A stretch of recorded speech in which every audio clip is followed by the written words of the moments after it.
Hello students. So today we will start image formation. We have studied already about mirrors, spherical mirrors, concave, convex, all that. So after all study we will start image formation. So to image form we have to know at least two rays, intersection of two rays. It means अगर हमें कोई image form करनी है तो उस image के formation के लिए एटलीस्ट हमारे पास टू रेज हो जो किसी भी पॉइंट पे जाके इंटरसेक्ट करती हो।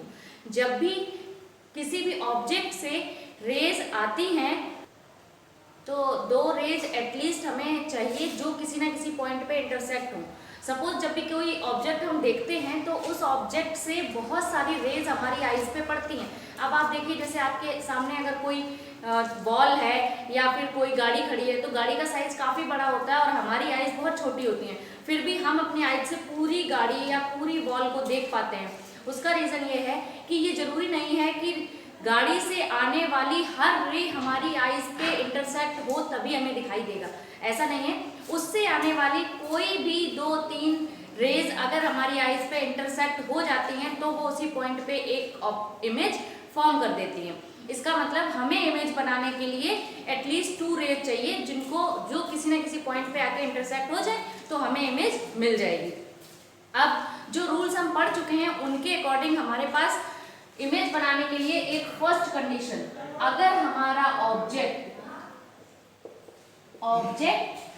प्लेस्ड एट इनफाइनाइट, अगर कोई ऑब्जेक्ट इनफाइनाइट पे प्लेस्ड है तो उस ऑब्जेक्ट की इमेज मिरर की किस पोजीशन पे बनेगी ये हम ड्रॉ करके देखते हैं। तो हमने क्या किया, कॉनकेव मिरर बनाया, ठीक है। इस पे आप भी जानते हो इस पे क्या क्या होता है, पोल होता है, फोकस होता है, सेंटर ऑफ कर्वेचर होता है, ठीक है। अगर हमारा ऑब्जेक्ट ही इनफाइनाइट पे रखा है इट मींस उससे आने वाली हर रे पैरेलली आएगी, क्योंकि हम बता चुके हैं कि जब भी कोई ऑब्जेक्ट बहुत डिस्टेंस पे होता है तो उससे आने वाली सारी रेज को हम पैरेलली कंसीडर करते हैं। तो इससे आने वाली सारी रेज यहाँ पे इसके अकॉर्डिंग पैरेलल आएंगी, ठीक है, ऐसे आए पैरेलल आएंगी। तो हमने मान लिया कि एटलीस्ट कोई भी टू रेज, तो एक रे जो यहाँ पे आई उसने क्या किया, ऐसे आई और ये चली गई, ठीक है। दूसरी रे इधर से आई और वो ऐसे चली गई। तो देखो दोनों रेज कहाँ पे इंटरसेक्ट हो रही हैं, फोकस पे इंटरसेक्ट हो रही हैं। इट मींस इनफाइनाइट से आने वाली रेज, अगर हमारा ऑब्जेक्ट इनफाइनाइट पे रखा है तो उससे आने वाली सारी रेज फोकस पे इंटरसेक्ट हो जाती हैं। इसका मतलब कि इनफाइनाइट पे अगर कोई ऑब्जेक्ट रखा है तो उसकी इमेज मिरर के फोकस के पॉइंट पे बनती है।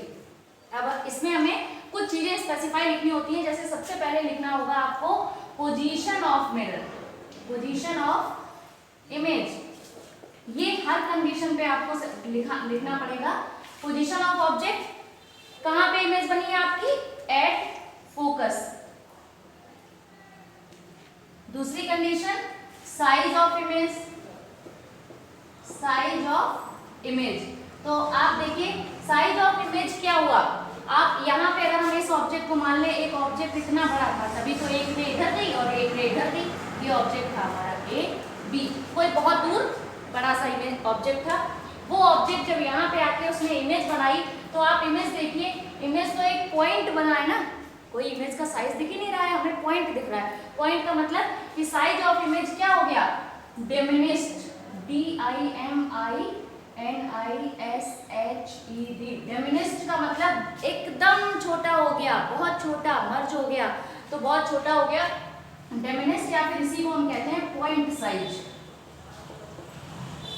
पॉइंट साइज इमेज, ठीक है। तो इस कंडीशन में ऐसा होता है। और थर्ड कंडीशन हमें लिखनी होती है nature of image, nature of image. तो इस इमेज का नेचर कैसा होगा, आप एक चीज बहुत अच्छे से ध्यान कर लीजिए, कॉनकेव मिरर में सारी की सारी इमेज, लगभग सारी, केवल एक कंडीशन होती है जिसमें नहीं बनती है वो भी बताएंगे, सारी की सारी इमेज रियल और इन्वर्टेड बनती हैं, क्योंकि रियल का मतलब मिरर के इस तरफ बनती है, इट मीन्स सारी रियल है, मिरर के इस तरफ यानी रिफ्लेक्टिंग सरफेस की तरफ बनती है, तो वो सारी इमेज रियल होती है। तो आप इसको लिखोगे रियल एंड इन्वर्टेड, ठीक है, रियल एंड इन्वर्टेड। तो आपने देखा आपकी फर्स्ट कंडीशन थी कि if object placed at infinite then image कहां पे बनेगी, तो इनफाइनाइट से आने वाली रेज, हमने कोई भी दो रेज ले ली, एक ये और एक ये, दो रेज आई जो आफ्टर रिफ्लेक्शन इंटरसेक्ट हो जाती हैं फोकस पे। इसका मतलब कि वो अपनी इमेज फॉर्म करती हैं फोकस पे। तो इस जो इमेज बनती है उसकी हमें 3 स्पेसिफिकेशन लिखने होते हैं। पोजीशन ऑफ इमेज कहाँ पे है, साइज क्या है इमेज का, और नेचर कैसा है। तो वो कंडीशन आपकी लिखी हुई है, ठीक है। अब सेकेंड कंडीशन लिखते हैं कि object placed eight between C and F, object placed eight between C and F, C and F, एक सेकेंड, C and F में बियॉन्ड C या फिर C and इनफाइनाइट। अब आप देखिए इसी को बुक्स में लिखा होगा बियॉन्ड C, बियॉन्ड C का मतलब C के बाहर। अब इनफाइनाइट तो कहीं भी हो सकता है ना, तो C के बाहर सारा वो C और इनफाइनाइट के बीच में ही होता है। तो C यहाँ पे इसके इधर कहीं ऑब्जेक्ट रखा है, ठीक है C। अब हम इसको कैसे बनाएंगे, इसको ऐसे बनाते हैं, ये मिरर बनाया हमने, मिरर पे कंडीशन लिखी, तो यहाँ पे क्या होगा फोकस, ये हो गया C और ये हो गया पोल। इमेज यहाँ पे कहीं रखी है, मान लीजिए हमारी इमेज यहाँ पे रखी हुई है, ऑब्जेक्ट रखा है, तो इस ऑब्जेक्ट को बोलोगे A और B, A B से ऑब्जेक्ट डिनोट किया जाता है, A डैश B डैश से इमेज डिनोट की जाती है। क्योंकि यहाँ इमेज साइज ही कुछ नहीं था इसलिए हमें लिखने की जरूरत नहीं पड़ी। A B ऑब्जेक्ट हमारा हो गया, ऑब्जेक्ट से हमें कोई भी दो रे एटलीस्ट लेनी है जो रेज आफ्टर रिफ्लेक्शन किसी न किसी पॉइंट पे इंटरसेक्ट हो जाए। तो हम सपोज करते हैं कि एक रे पैरेलल गई जो आफ्टर रिफ्लेक्शन फोकस से निकल गई, एक रे फोकस से गई, तो फोकस से आने वाली रेज क्या करती हैं, after reflection it will go parallel to the principal axis, ठीक है, parallel to the principal axis. एक सेकेंड में सही से घुमा दूं, ऐसे जाएंगे, ठीक है। जब ऐसे गई तो आपकी इमेज देखिए यहाँ पे बनी है, इंटरसेक्ट यहाँ पे होती है, आने वाली दोनों रेज, एक रेज ये आई, एक रेज ये आई, ये आफ्टर रिफ्लेक्शन गई, ये आफ्टर रिफ्लेक्शन गई। आफ्टर रिफ्लेक्शन देखो आप, एक ये दोनों रे कहाँ पे इंटरसेक्ट हो रही है, इस पॉइंट पे। इसका मतलब इमेज जो है वो इसी पॉइंट पे फॉर्म हो रही है। तो इस इमेज को लिखेंगे A डैश B डैश, ठीक है। तो अब इस सिचुएशन से आप इसको अपनी कॉपी पे पेंसिल और उससे बनाएंगे ना स्केल वगैरह से, तो ये बिल्कुल ऐसे ही बनेगी जैसे मैं बता रही हूँ, आप देखना बना के। तो इसमें क्या होता है कि आप इमेज से आप देख सकते हो कि इमेज कहाँ पे बन रही है। अब हमें वो 3 कंडीशन स्पेसिफाई करके लिखनी है। तो सबसे पहले क्या लिखनी होती है, पोजीशन।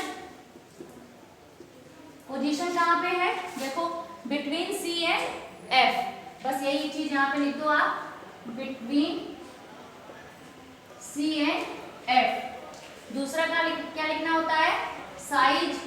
साइज क्या है, साइज देखो ये ऑब्जेक्ट इतना बड़ा था और ये इमेज इतनी बड़ी है, तो इससे तो कुछ छोटा हो गया, बहुत छोटा नहीं होता है पर इस साइज से ये कम हो जाता है, तो इसको भी लिखा जाता है डिमिनिश्ड। डिमिनिश्ड का मतलब होता है साइज का घटना, जो पहले इमेज थी उससे साइज घट, पहले जो ऑब्जेक्ट रहा होगा उस ऑब्जेक्ट की इमेज का साइज ऑब्जेक्ट से छोटा है।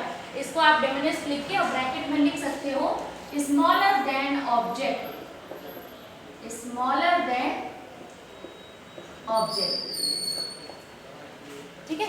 तो अब देखो ऊपर भी डिमिनिश्ड लिखा था, वहां का भी मतलब ये था कि इमेज का साइज घट गया, लेकिन वो इतना ज्यादा घट गया कि आंसर आ गया पॉइंट साइज, तो ब्रैकेट में हमने लिख दिया पॉइंट साइज। यहाँ पे डिमिनिश्ड यूज हुआ है, डिमिनिश्ड का मतलब तो वही है कि इमेज का साइज घट गया है, लेकिन इतना नहीं घटा कि उसको हम पॉइंट साइज लिखें, थोड़ा सा घटा तो उसको लिखा हमने स्मॉलर देन ऑब्जेक्ट, जो ऑब्जेक्ट का ये ऑब्जेक्ट है इससे इसका साइज छोटा है, बनेगा ही जब आप बनाओगे तब, ठीक है। और थर्ड कंडीशन आएगी नेचर, तो नेचर फिर से लिखेंगे भाई रियल एंड इन्वर्टेड। अब यहाँ पे आपको ये चीज दिख रही है कि कैसे इन्वर्टेड, आप देखो आपने इमेज बनाई, आपका ऑब्जेक्ट ये था, ऑब्जेक्ट सीधा सीधा रखा था, लेकिन जब आपकी इमेज बनती है तो अपोजिट बन रही है, नीचे उल्टी बन रही है ना, तो इसको बोलते हैं इन्वर्टेड। और रियल का मतलब सारी वो इमेजेस जो रिफ्लेक्टिंग सरफेस की तरफ बनती हैं वो सारी रियल होती है, ठीक है। तो ये सारी रियल हो गई, तो वही चीज लिखिए रियल एंड इन्वर्टेड, ओके। अब थर्ड कंडीशन बनाते हैं अभी।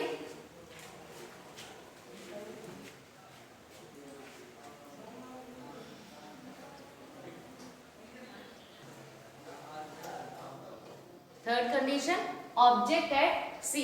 तो अगर ऑब्जेक्ट हमारा सी पे रखा है तो इमेज कहाँ बनेगी, ये इसको ड्रॉ करना है। तो ड्रॉ करने के लिए हम क्या करेंगे, सबसे पहले मिरर बनाएंगे। मिरर पे हमने पोल, फोकस और सेंटर ऑफ कर्वेचर बना लिया। अब उसका कहना है कि ऑब्जेक्ट सी पे ही रखा है, सी का मतलब यहाँ पे रखा है, सी पे ही रखा है, तो हमें कहाँ पे इमेज मिलेगी। तो देखिए क्या करेंगे, ये हमारा ए और बी ऑब्जेक्ट हो गया, पहली रे गई जो कि पैरेलल गई और फोकस से होके वापस आ गई, ठीक है। ये आप जब पेन से और पेंसिल से ड्रॉ करेंगे ना, स्केल और पेंसिल से, तो आप स्ट्रेट लाइन ड्रॉ कर पाएंगे, तो वहां पे आपको ज्यादा क्लियर दिखेगा भी। आप ड्रॉ जरूर करिएगा जैसे बता रहे हैं वैसे। फोकस से होके निकल जाएगी, और दूसरी रे अगर ये फोकस से जाती तो ये क्या करती, फोकस से जाने वाली रे पैरेलल निकलती है, इसका मतलब ये पैरेलल ऐसे चली जाएगी, ठीक है, और ये इसी पॉइंट पे इमेज बन जाएगी, ठीक। तो इसको आप लिखोगे ए डैश बी डैश। ये हमने एक्चुअली ऐसे ही बनाया है विदाउट स्केल, इसलिए उतना ऐसे आपको लगता है कि इधर उधर आपने बना दिया। आप इसको जैसा बोल रहे हैं बिल्कुल वैसी ही कंडीशन लगा के अगर आप स्केल और पेंसिल से बनाओगे, बिल्कुल उसी पोजीशन पे अपने आप इमेज बन के आएगी, ठीक है। आप इसको जरूर यूज करके बनाना ताकि आपको पता चले कि जो मैं बोल रही हूँ वो सही है। तो ये इमेज बनी, आप क्या करते हैं इसमें पोजीशन लिखेंगे। तो पोजीशन कंडीशन है आपकी एट सी, सी की इमेज सी पर ही बनती है, size same as object, same as object, C पे रखे ऑब्जेक्ट की इमेज उतनी ही बड़ी बनती है जितनी बड़ी ऑब्जेक्ट होता है, ठीक है। तो इसीलिए लिखा है सेम एज ऑब्जेक्ट। नेचर उसका वही, नेचर सबका एक सा ही है, रियल एंड इन्वर्टेड,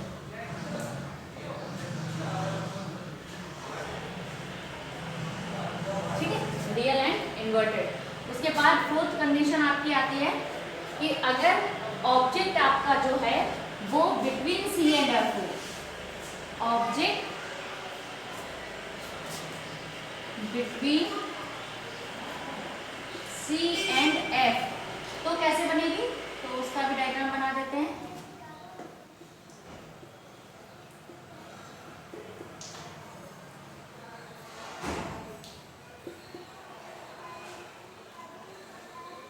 अब देखिए आप क्या करोगे कि आपने यहाँ कहीं ऑब्जेक्ट रख लिया, ठीक है। जैसे यहाँ पे ऑब्जेक्ट रखा तो ये ऑब्जेक्ट है ए बी, इससे एक पैरेलल लाइन जाएगी जो फोकस से होती हुई वापस जाएगी, तो ये ऐसे चली जाएगी, ठीक है। एक क्या करना है, हमें इससे निकालना है, तो हमने अपनी रे ली ऐसे और ऐसे कर दी, ये सीधी रे ऐसे ही तो जाएगी, ये रिफ्लेक्टेड रे है और ये इनकमिंग रे है यानी इंसिडेंट रे है। तो ये आई और ये क्या करेगी, रिफ्लेक्ट होके parallel to the principal focus, principal axis जाएगी, ऐसे ऐसे जाएगी। तो आप यहाँ पे इंटरसेक्ट हुई है, इसका मतलब इमेज यहाँ कहीं बनेगी।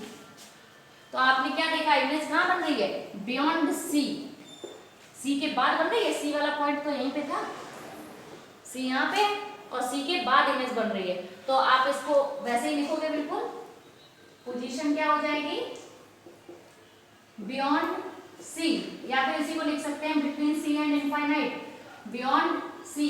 साइज क्या होगा, एनलार्ज, ठीक है।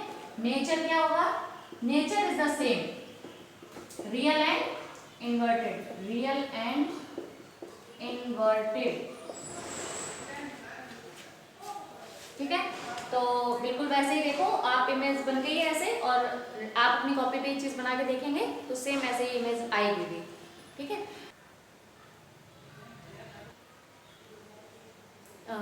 ठीक है, तो अभी मैंने 4 कंडीशन आपको बताई है, चारों आप अपनी कॉपी पे ड्रॉ करके देखिए, और कोई प्रॉब्लम हो तो आप पूछिए। रिमेनिंग 2 कल बताएंगे हम आपको, क्योंकि सारे एक साथ ड्रॉ करने में आपको प्रॉब्लम होगी। ठीक है, तो मिलते हैं कल वाले वीडियो में, तब आपको नेक्स्ट वीडियो में सारी चीज़ें और बताएंगे। तब तक के लिए till then take care, bye bye, और इस चीज़ का ध्यान रखिए, बाय।